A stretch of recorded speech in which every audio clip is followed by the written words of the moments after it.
तर महत्त्वाची बातमी, काँग्रेसकडून लोकसभेचे 7 उमेदवार जाहीर करण्यात आलेले आहेत। अत्यंत महत्त्वाची ही बातमी आपण बघतोय। काँग्रेसकडून प्रणिती शिंदेंना सोलापुरातून तिकीट जाहीर करण्यात आलेलं आहे। श्रेष्ठींची मनापासून आभार। मला ही जबाबदारी दिली आहे आणि आता ती पार पाडायची आहे। एकंदरीत लोकांपर्यंत पोहोचणं आणि लोकांमध्ये आपण काही दिवसापासून चालू केले गावोगावी लोकांचा एक रोष दिसून येतोय, कारण का ज्या पद्धतीत 10 वर्षात भाजपने लोकांसोबत विश्वासघात केला आणि लोकांची फसवणूक केली आहे। आता लोकांनी मला असं ठरवलं आहे आणि मला खात्री आहे की महाराष्ट्रात महाविकास आघाडीच्या खासदारांची आणि एकंदरीत देशभरात इंडिया अलायन्सच्या खासदारांची संख्या नक्कीच वाढताना दिसेल। मी काँग्रेस पक्षाच्या सर्वांचे आभार मानतो।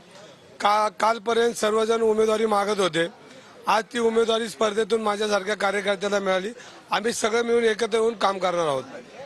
पुढे भाजपकडून मुरलीधर मोहोळ यांना तिकीट देण्यात आलं होतं, प्रचार त्यांचा ऑलरेडी सुरू झालेला आहे। तुमच्या पुढे काय आव्हान असणार? मी गेली 25-30 वर्ष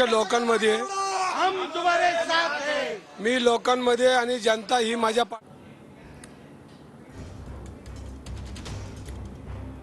तर काँग्रेसचे आपण बघतोय 7 उमेदवार जाहीर करण्यात आले। सोलापुरातून प्रणिती शिंदे, कोल्हापूरातून शाहू महाराज आणि पुण्यातून रवींद्र धंगेकर यांना उमेदवारी जाहीर करण्यात आलेली आहे। अत्यंत महत्त्वाची बातमी आपण बघतोय।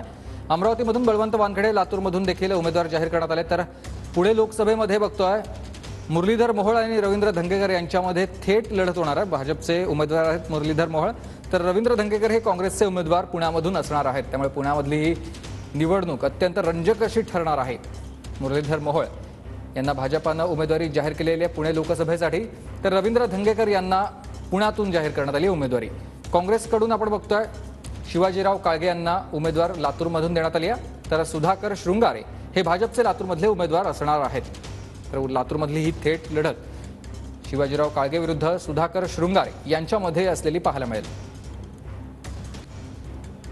लातूरमध्ये आपण बघतोय सुधाकर शृंगारे यांना भाजपानं तिकीट दिलेलं, तर नांदेडमध्ये प्रतापराव चिखलीकर हे भाजपचे उमेदवार असणार आहेत। तर काँग्रेसनं वसंतराव चव्हाण यांना उमेदवारी घोषित केलेली आहे।